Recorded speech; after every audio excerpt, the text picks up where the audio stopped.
Computer Science Education Week and the Hour of Code were celebrated across the district during the second week in December. At Azalea Gardens Middle School, students participated in a festive holiday coding activity and worked on programming Sphero robots to perform specific tasks. These sixth graders enjoyed the challenge of coding and finding solutions to programming. They love the interaction. They love the fact that they can actually code something that can actually perform and do exactly what they want it to do. It's a technological world we're in right now, and going forward, everything we do from here on out is all about technology. So learning now will actually prepare them for the future. Over at Blair Middle School, students in both technology classes were engaged in a wide array of activities. Some were normal for the class, while others were unique to the Hour of Code. Well, my students are working on some computer science activities. We are doing Tinkercad, which is a program that's the software for 3D printing. We are also doing Lego digital design, which is in conjunction with Virginia Ship Repair Association. We do a competition with them. And then they're also programming EV3 robots this morning. Oh, they love it, and I love it too. We learn new things together, and they learn something that they can take to high school and beyond.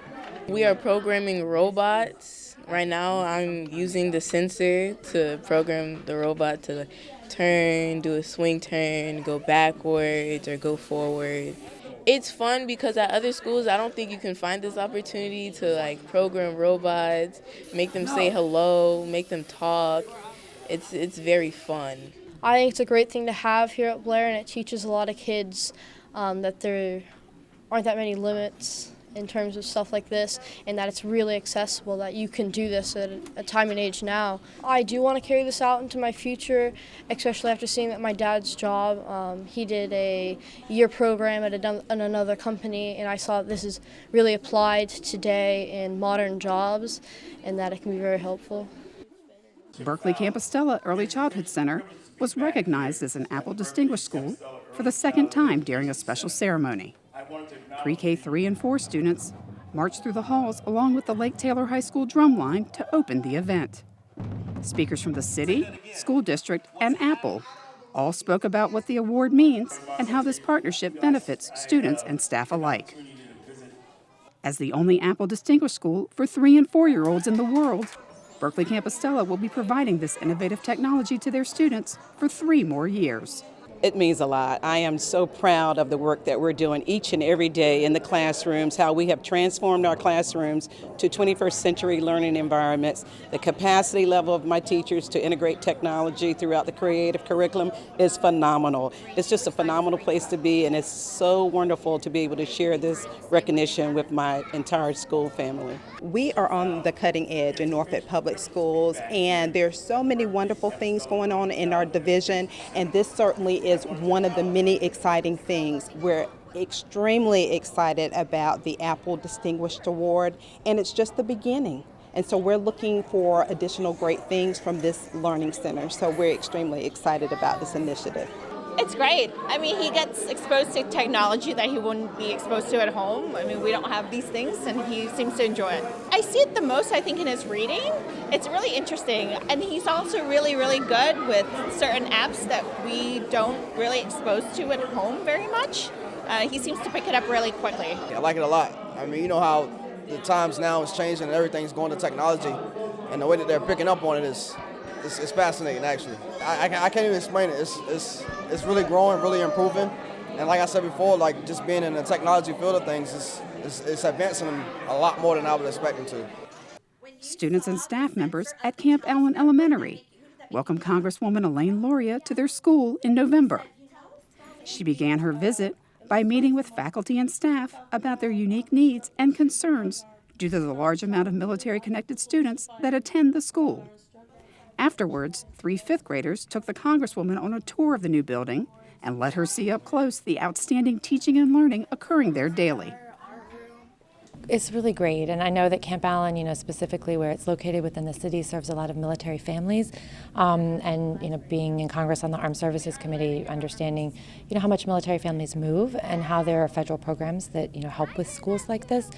So this beautiful new building was built partially through DoD funds, and being able to keep those grant opportunities available for communities that have a lot of military children is really important. So being able to come see it and see how the children are thriving here just really brings it to life. I always enjoy showing her what great things we have going on here at Norfolk Public Schools, and I just welcome the opportunity for any of our elected officials, community members to come in, tour the schools, hear from the students, listen to the staff members, because they are the true boots on the ground. And she listened very attentively to the needs and concerns that our staff and students have, and I think she learned a few things from our students. So it was awesome. Just to see my children engaging with her was the highlight of my day. We try to teach the students here at Camp Allen that they're part of a greater community. So having her come in, have conversations with them, and listen attentively to them, that was amazing for me. And also for my staff, just to know that we're being heard and that our concerns and our needs and our achievements are being recognized. So that was great. The Norfolk Public School Board invited delegates from the state, along with representatives from the city and community, to their legislative day at Richard Bowling Elementary. Prior to the discussion about the school district's legislative priorities, guests were invited to tour the school and the new Jordan Newby Library next door. This annual gathering enables our school board to let state officials know the school system's wants and needs before the opening of the General Assembly. As we know, in Virginia, our legislature meets, it's part-time, and so it meets in January, and it can be a short-term or long-term. And so this year, it's very important for us because in Virginia, we've had a major shift in power. And so some of the priorities are different. And so being able to have this conversation now allows us to kind of level set and set the stage so that we can make sure that our legislators who are here with us and abroad across the Commonwealth understand what we are championing for. Listen, I think probably the number one priority that any of us have is educating our kids in a safe and productive environment. And I think Norfolk Public Schools is one of those exemplars throughout the state of things we get right. But nevertheless, we need to know day to day, month to month, exactly what your needs are, so that we can make sure that we keep up with our commitment to our kids. We need to understand, boots on the ground, what the differences it can make to have certain policies or certain funding in place. And then it's important for us to meet with the people who are the local. I mean, I was on the school board in Virginia Beach, so I've been on the other side of the table. And if they want our representation in Richmond, either on policy issues or on funding priorities, then we need to talk to them and find out what those are. As part of Virginia College Application Week, Granby High School held a career and college fair for students. Representatives from 2- and 4-year institutions, as well as the armed services, gathered in the Commons area to give students the opportunity to ask questions and apply for acceptance. Some of the colleges even offered on-site enrollment, scholarships, and other financial aid. This event gave students the chance to find out about various options and access to the application process without actually having to visit the physical campus. I think it's an awesome idea because most people don't have the opportunity to submit an application. Most people don't have the opportunity to go visit a college. So I think this is a great opportunity where colleges come to us and they have the opportunity to see what they have to offer. And same with all the different branches. Branches of the military come every single day to school, but then when they get a sit-down opportunity, I think that works out great for the students. Granby High School's Career and Technical Education Department hosted its 9th annual Lunch and Learn. This event is designed to get students who are interested in engineering together with community partners and stakeholders, giving them the opportunity to discover and keep up with the ever-expanding options available to them. It also provides the students and members of the engineering community the chance to have serious conversations about their career pathways after graduating from Granby. Booker T. Washington High School students listened to a strong message about life skills and preparing for the future. The National Stay in School and Career Awareness Program stopped at the school as part of this year's tour. Champions for Champions, an initiative of Sports Inside and Out, facilitated this event. Former NBA player Wally Jones, along with representatives from the U.S. Army, talked to students about being positive, making good decisions, and life after high school. The Shoot for the Star program is a program designed from retired sports legends And it's geared toward giving the programmatic structure for kids as far as mentoring, career awareness, peer pressure, mentorship, and how to basically give the kids a sense of support in the things they may want to do educationally on and off the court. Over 200 students and parents gathered at Taylor Elementary for their Family Literacy Night. This well-attended event provided some fun while celebrating and promoting the school's focus on reading and comprehension. Tonight is our literacy night, our family night of bringing families together before the holidays. We are celebrating with our reading fair projects that our students have worked on all quarter long. And then we are going to end the evening with bingo and just some family celebrations and turkeys. We have, I think, 180 student projects displayed. So those families have come out to see their students' reading project. And then we have also their younger siblings and lots of other students from lots of grade levels to enjoy the evening. These events are very important to us here at WH Taylor because it brings the families and the teachers and the students all together to celebrate our love of learning and just our fellowship and getting together. So this is a great way to start the holiday season, but we're combining our love of literacy and our focus on school-wide comprehension. Granby High School celebrated its 80th anniversary by inducting 5 new members into their Wall of Fame.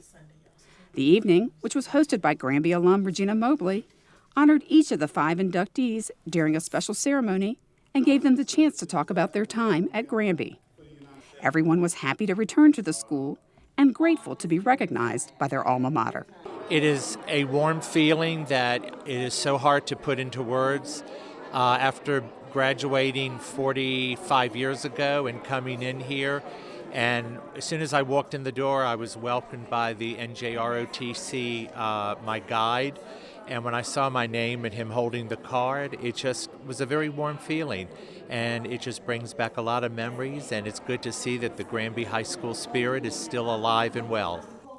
Congratulations to Maury Senior Maeve Stiles, who won the Class 5 state cross-country title. Her time of 17 minutes, 58 seconds was 40 seconds faster than second place.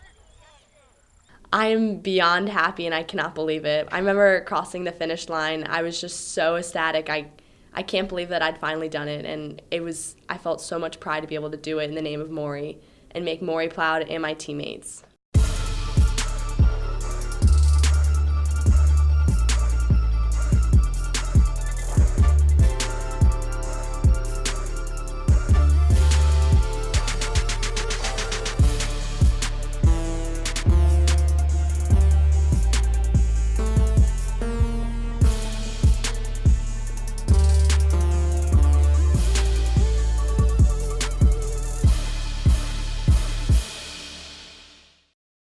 A historic day for Norfolk Public Schools and the city of Norfolk. Let's begin with the undefeated Maury Commodores as they traveled across the water looking for their first state title in 80 years, taking on Stonebridge from Loudoun County. First quarter, E.J. Gibson goes up top looking for Keandre Lambert. The future Penn State Nittany Lion comes down with it for 33 yards and the 6. Two-point conversion made it 8-0. Gibson calls his own number for an 8-yard touchdown run to up the lead. Commodores made it 21-0 when Cameron LeBourne scampered for 2 yards. Gibson, who had 224 passing yards, hooked up with Lambert again to make it 28-0. Lambert finished with 135 all-purpose yards and 2 touchdowns. Stonebridge made a game of it, scoring 3 straight touchdowns to cut Maury's lead to 7. But the Commodores resorted to ground and pound football to run out the clock and complete a perfect season with a state title.